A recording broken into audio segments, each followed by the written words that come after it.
Raka adalah seorang pendaki berpengalaman yang sudah menaklukkan banyak puncak gunung di Indonesia. Namun, ada satu gunung yang belum pernah ia daki, Gunung Salak. Banyak cerita mistis tentang gunung itu. Namun Raka tidak pernah percaya pada hal-hal semacam itu. Baginya, pendakian adalah tentang menaklukkan alam, bukan tentang tahayul.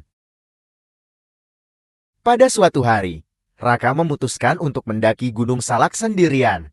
Ia mempersiapkan segala sesuatunya dengan matang. Pakaian, peralatan pendakian, peta, dan bekal sudah siap. Ia yakin perjalanan ini akan berjalan lancar seperti pendakian-pendakian sebelumnya. Ketika memasuki kawasan hutan, suasana mulai berubah. Kabut tebal turun, membuat pandangan Raka terbatas. Namun, ia terus melangkah, mengikuti jalur yang ada di peta. Setelah beberapa jam berjalan, Raka merasa ada yang aneh.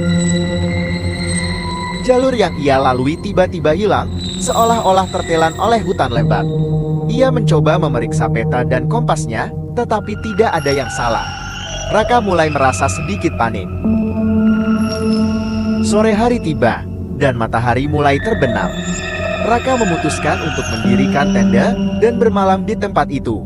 Malam itu, angin berhembus kencang, membuat suara-suara aneh di sekelilingnya. Raka berusaha untuk tidur, tetapi suara-suara itu semakin mengganggu. Ia merasa seperti ada yang mengawasinya dari dalam kegelapan. Tiba-tiba, terdengar suara langkah kaki di luar tenda. Raka membuka matanya, mencoba mendengarkan lebih jelas. Langkah kaki itu semakin mendekat. Raka mengambil senter dan perlahan membuka resleting tenda. Ketika ia mengarahkan cahaya senter keluar, tidak ada apa-apa, hanya hutan yang sunyi dan gelap. Raka kembali masuk ke dalam tenda, mencoba menenangkan dirinya. Namun, suara langkah kaki itu kembali terdengar. Kali ini lebih dekat. Raka keluar dari tenda dengan senter dan pisau di tangannya. Ia mengarahkan cahaya senter ke segala arah, tetapi tidak menemukan apa-apa.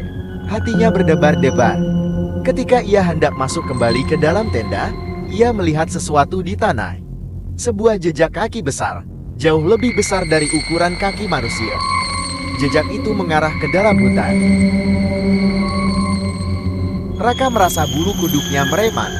Ia memutuskan untuk mengikuti jejak itu, berharap menemukan jawaban atas kegelisahannya. Semakin jauh ia mengikuti jejak itu, semakin aneh perasaannya. Hutan menjadi semakin gelap dan suara-suara aneh semakin terdengar jelas. Raka merasa seperti ada yang mengikutinya dari belakang. Ketika ia menoleh, ia melihat bayangan besar bergerak cepat di antara pepohonan. Raka berlari sekuat tenaga, tetapi bayangan itu terus mengikutinya. Akhirnya, Raka tiba di sebuah lembah yang gelap dan sunyi. Di tengah lembah itu, ia melihat sebuah batu besar dengan tulisan-tulisan aneh di atasnya. Ketika ia mendekati batu itu, tiba-tiba bayangan besar itu muncul di depannya. Makhluk itu berbentuk menyeramkan, dengan mata merah menyala dan taring yang tajam. Raka mencoba melawan, tetapi makhluk itu terlalu kuat. Dalam kegelapan malam, terdengar teriakan Raka yang menggema di seluruh hutan.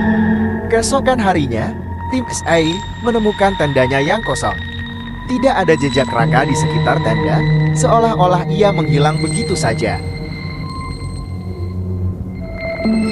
Sejak saat itu, banyak pendaki yang melaporkan mendengar suara-suara aneh dan melihat bayangan besar di Gunung Salak. Mereka percaya bahwa Raka masih terjebak di sana, menjadi bagian dari misteri gunung yang tak terpecahkan.